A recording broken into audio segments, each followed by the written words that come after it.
আসসালামু আলাইকুম। প্রবাস সংবাদে আমন্ত্রণ জানাচ্ছি আমি নিবেদিতা রেজা। শুরুতেই জানিয়ে দিচ্ছি framework finance limited channel I প্রবাস সংবাদ শিরোনাম। পারস্য উপসাগরে 6 মার্কিন নৌযানে ক্ষেপণাস্ত্র হামলায় বহু মার্কিন সেনা নিহত বলে আইআরজিসির দাবি। হরমুজ প্রণালীতে টোল আদায়ে আইন করছে ইরান।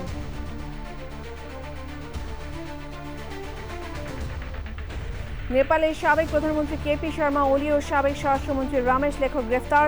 জেনজি বিক্ষোভকারীদের উপর দমন পীড়নের অভিযোগ। এবং যুদ্ধ পরিস্থিতির মাঝেও সৌদি আরবে 8 দিনের ঈদ উৎসব, বাংলাদেশি সহ বিভিন্ন দেশে প্রবাসীদের অংশগ্রহণ।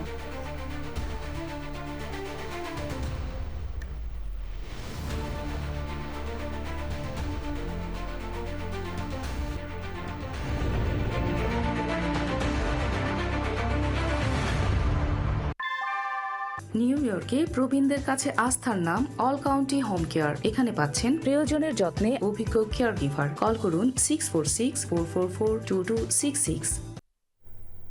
সংবাদ শিরোনামগুলো জানাচ্ছিলাম। এখনকার এই সংবাদ আয়োজন একই সঙ্গে চ্যানেলের ইউটিউব চ্যানেল এবং চ্যানেলের ওটিটি প্ল্যাটফর্ম আইস্ক্রিনে লাইভ স্ট্রিম হচ্ছে। পারস্য উপসাগরে মার্কিন সামরিক বাহিনী 6টি নৌযানে ব্যালিস্টিক ক্ষেপণাস্ত্র হামলায় বহু মার্কিন সেনা নিহত হয়েছে বলে দাবি করেছে ইরানের ইসলামী revolutionary guard corps IRGC. Hormuz প্রণালীকে ট্রাম্প প্রণালী নামে উল্লেখ করে এটি খুলে না দিলে ইরানের জ্বালানি স্থাপনা ধ্বংসের হুঁশিয়ারি দিয়েছেন মার্কিন প্রেসিডেন্ট ডোনাল্ড ট্রাম্প। হরমুজ প্রণালী দিয়ে চলাচলকারী জাহাজগুলোর ওপর টোল বসাতে আইন করছে ইরান।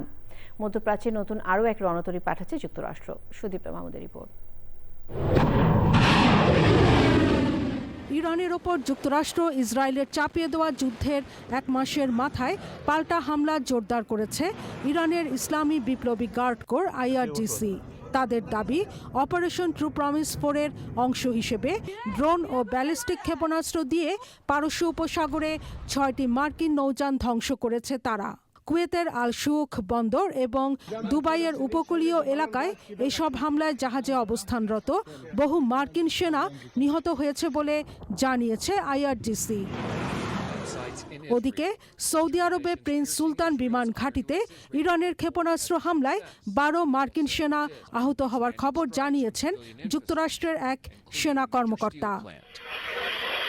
লেবাননের রাজধানী বৈরুতে ইসরায়েলি যুদ্ধবিমান লক্ষ্য করে ভূমি থেকে আকাশে নিক্ষেপণযোগ্য ক্ষেপণাস্ত্র ছুড়েছে হিজবুল্লাহ। ইরান যুদ্ধে যোগ দেওয়ার ঘোষণা দিয়ে ইসরায়েলে ক্ষেপণাস্ত্র ছুড়েছে ইয়েমেনের হুতি বিদ্রোহীরা। তেহরান সহ ইরানের বিভিন্ন শহরে মার্কিন ইসরায়েলি হামলা অব্যাহত রয়েছে। শনিবার হামলা হয়েছে Iran university of science and technology ক্যাম্পাসে। হরমুজ প্রণালীকে ট্রাম্প প্রণালী বলে উল্লেখ করে মার্কিন প্রেসিডেন্ট ডোনাল্ড ট্রাম্প বলেছেন, এটি নিছক মজা নয়। 10 দিনের মধ্যে প্রণালীটি খুলে না দিলে ইরানের বিদ্যুৎ কেন্দ্রগুলো ধ্বংস করার হুমকি দেন তিনি। হরমুজ প্রণালী দিয়ে যাতায়াত করা জাহাজগুলোর ওপর টোল বসানোর আইন করতে যাচ্ছে ইরান। এরই মধ্যে ইরানের পার্লামেন্ট মজলিসে এই প্রক্রিয়া শুরু হয়েছে। প্রণালীটির আশপাশে আটকা পড়েছে প্রায় 2000 জাহাজ। মধ্যপ্রাচ্যে বিমানবাহী রণতরী ইউএসএস জর্জ H.W. বুশ মোতায়েন করার পরিকল্পনা করেছে যুক্তরাষ্ট্র। এ বিষয়ে ট্রাম্প বলেন, আঘাত হানার জন্য ইরানে এখনও 3554টি লক্ষ্যবস্তু যুক্তরাষ্ট্রের তালিকায় রয়েছে। সেগুলোতে খুব শিগগিরই হামলা চালানো হবে। Sudipta Mahmud, channel I. নেপালের সাবেক প্রধানমন্ত্রী কেপি শর্মা ওলি ও সাবেক স্বরাষ্ট্রমন্ত্রী রমেশ লেখককে গ্রেফতার করেছে পুলিশ। শনিবার সকালে তাদের গ্রেফতার করা হয়। পুলিশ বলছে, গত বছরের সেপ্টেম্বরে জেনজি বিক্ষোভকারীদের উপর প্রাণঘাতী দমন অভিযানে জড়িত থাকার অভিযোগে তাদের গ্রেফতার করা হয়েছে। নেপালের নতুন প্রধানমন্ত্রী বলেন্দ্র শাহ ও তার মন্ত্রিপরিষদ শপথ নেওয়ার একদিন পরই সাবেক প্রধানমন্ত্রী ও সাবেক স্বরাষ্ট্রমন্ত্রীকে গ্রেফতার করা হলো। 2025 সালে নেপালের সাধারণ মানুষের বিক্ষোভের মুখে 74 বছর বয়সী ওলি পদত্যাগে বাধ্য হন। সেই সঙ্গে তার সরকারেরও পতন হয়। ওই আন্দোলনের পর এবছর 5ই মার্চ সাধারণ নির্বাচনে বলেন্দ্র শাহর নেতৃত্বে রাষ্ট্রীয় স্বতন্ত্র পার্টি আরএসপি নিরঙ্কুশ সংখ্যাগরিষ্ঠতা পায়। কাঠমান্ডু ভ্যালির পুলিশের মুখপাত্র ওম অধিকারী সংবাদ মাধ্যমকে জানিয়েছেন, আইন অনুযায়ী সব প্রক্রিয়া এগিয়ে যাবে। গত বছর সেপ্টেম্বরে সরকারের দুর্নীতির বিরুদ্ধে বিক্ষোভ চলার সময় নেপালে অন্তত 77 জন নিহত হন।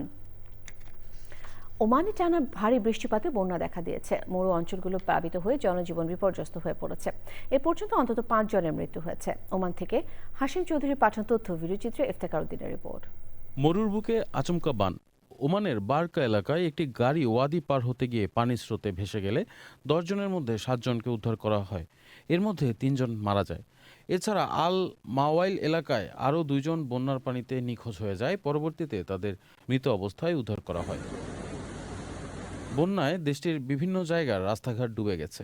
বহু গাড়ি ভেসে যাচ্ছে এবং সাধারণ মানুষ আতঙ্কে দিন কাটাচ্ছে।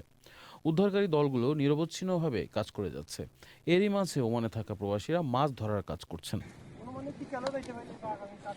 কর্তৃপক্ষ সবাইকে নিচু এলাকা ও ওয়াদি পারাপার থেকে বিরত থাকার নির্দেশ দিয়েছে। আবহাওয়া দপ্তর জানিয়েছে মাস্কট সহ বিভিন্ন অঞ্চলে আরও কয়েকদিন বৃষ্টিপাত অব্যাহত থাকতে পারে। Iftekhar Uddin, channel I. ভারতের জম্মু কাশ্মীর ও লাদাখে সংযোগকারী জজিলা পাসে তুষার ধসে অন্তত 7 জনের মৃত্যু হয়েছে। আহত হয়েছেন 5 জন। জজিলা পাসের 0 পয়েন্ট এবং মিনিমার্গের মাঝামাঝি অংশের পরপর কয়েকটি তুষার ধস হয়। এতে কয়েকটি যাত্রীবাহী গাড়ি বরফের নিচে চাপা পড়ে। ভারতের কেন্দ্রীয় সরকারের মন্ত্রী এবং জম্মু কাশ্মীরের বিজেপি নেতা জিতেন্দ্র সিং সামাজিক যোগাযোগ মাধ্যম এক্সে এক বার্তায় এ তথ্য জানিয়েছেন। তিনি হতাহতদের পরিবারের প্রতি গভীর সমবেদনা জানিয়েছেন। যুক্তরাষ্ট্রের নিউ ইয়র্কে বাংলাদেশের মহান স্বাধীনতা দিবস উদযাপন করেছে বন্নি সিংহা সঙ্গীত নিকেতন। কুইন্সে আয়োজিত অনুষ্ঠানে বিশেষ সম্মাননা জানানো হয় বীর মুক্তিযোদ্ধা রাশেদ আহমেদ, আবুল বাশার চুন্নু ও লাভলু আনসারিকে। বিশেষ অতিথি ছিলেন ডিস্ট্রিক্ট 30 অ্যাসেম্বলি মেম্বার স্টিভেন রাগা ও ডাক্তার প্রভাত চন্দ্র দাস। মুনমুন সাহার উপস্থাপনায় শুভেচ্ছা বক্তব্য দেন বন্নি শিখা সঙ্গীত নিকেতনের পরিচালক ডক্টর সবিতা দাস। পরে মুক্তিযুদ্ধের গান ও কবিতা আবৃত্তি করেন বন্নি শিখা সঙ্গীত নিকেতনের শিল্পীরা।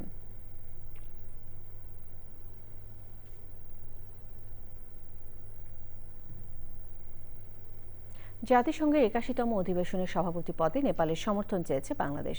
মহান স্বাধীনতা ও জাতীয় দিবসের অনুষ্ঠানে সমর্থন চেয়ে ব্যানার প্রদর্শন করা হয়। শুক্রবার সন্ধ্যায় বাংলাদেশের সংবর্ধনা আয়োজনে যোগ দেন নেপালের উপরাষ্ট্রপতি রামসহায় প্রসাদ যাদব। এছাড়াও নেপালের বিভিন্ন দেশের রাষ্ট্রদূত ও মিশন প্রধান, নেপালের মন্ত্রিপরিষদের সদস্য ও রাজনৈতিক নেতৃবৃন্দ, জ্যেষ্ঠ সরকারি কর্মকর্তা, সুশীল সমাজ, ব্যবসায়ী নেতৃবৃন্দ, গণমাধ্যম কর্মী এবং নেপালে বসবাসরত বাংলাদেশিরা অংশ নেন।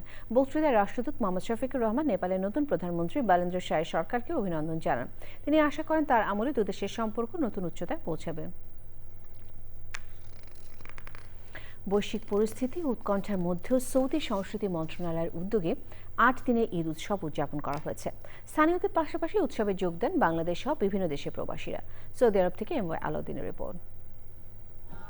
8 দিনব্যাপী ঈদ উৎসবের শেষ দিনটি সৌদি আরবে ঐতিহ্যবাহী নাচ গান পরিবেশনার মাধ্যমে উপভোগ্য করে তুলেছেন উৎসবে আগত দর্শনার্থীদের। সৌদি সাংস্কৃতিক মন্ত্রণালয়ের আয়োজনে লোহিত সাগর তীরবর্তী ঈদ উৎসবে ঐতিহ্যবাহী শিলাগান এর মাধ্যমে উষ্ণ অভ্যর্থনা জানান বিশ্বের বিভিন্ন দেশ থেকে আগত অতিথিদের। অনুষ্ঠানে স্থানীয় নাগরিকদের পাশাপাশি দেশটিতে অবস্থানরত বিভিন্ন দেশের নাগরিকরা অংশগ্রহণ করেন। বাংলাদেশে যেরকম ইনশাল্লাহ আমরা এভাবে এখানেও এরকম পালন করতেছি।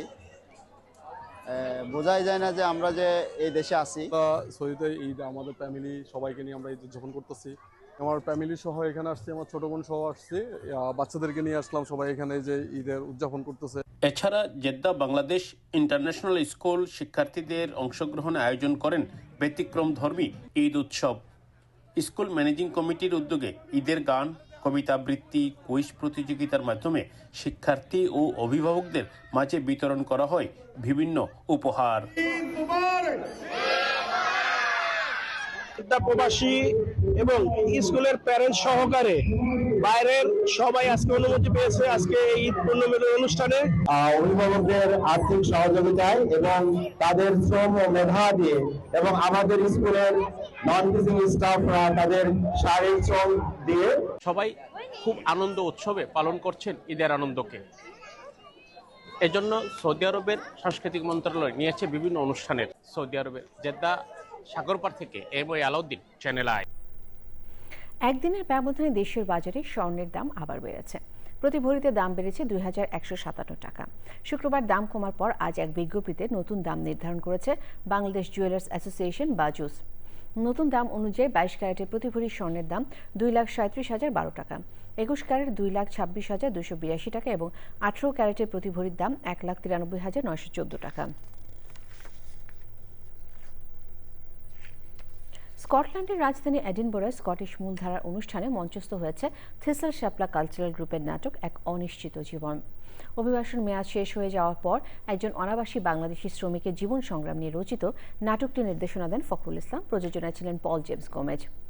বিভিন্ন চরিত্রে অভিনয় করেন আমিনুর রহমান অভি, জনি আহমেদ লাভলু, আজিম আহমদ সুমন এবং গীতা চন্দ। নাটকটির আবহ সঙ্গীত পরিচালনায় ছিলেন আব্দুর রাজ্জাক, লাইটিংয়ে সৈয়দ আনোয়ার হোসেন এবং পোশাক ও মেকআপে ছিলেন নাহিমা ফখরুল। থিসেল শ্যাপলা কালচারাল গ্রুপ দীর্ঘদিন ধরে প্রবাসে বাংলা সংস্কৃতি চর্চা এবং প্রসারে গুরুত্বপূর্ণ ভূমিকা পালন করে আসছে। সবশেষে ফ্রেমওয়ার্ক ফাইন্যান্স লিমিটেড সংবাদ শিরোনামগুলো আরও একবার। পারস্য উপসাগরে 6 মার্কিন নৌযানে ক্ষেপণাস্ত্র হামলায় বহু মার্কিন সেনা নিহত বলে আইআরজিসির দাবি। হরমুজ প্রণালীতে টোল আদায় আইন করছে ইরান।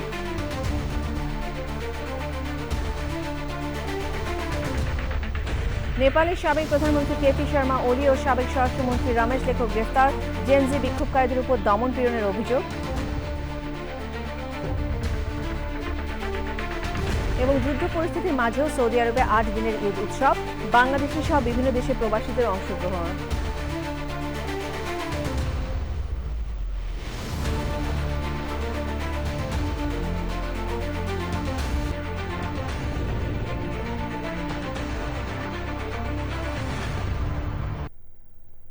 চ্যানেলের সর্বশেষ সংবাদ জানতে ভিজিট করুন channelonline.com-এ। যুক্ত থাকুন আমাদের সোশ্যাল মিডিয়া প্ল্যাটফর্মগুলোর সাথে। এই ছিল প্রবাস সংবাদে, সবাইকে ধন্যবাদ।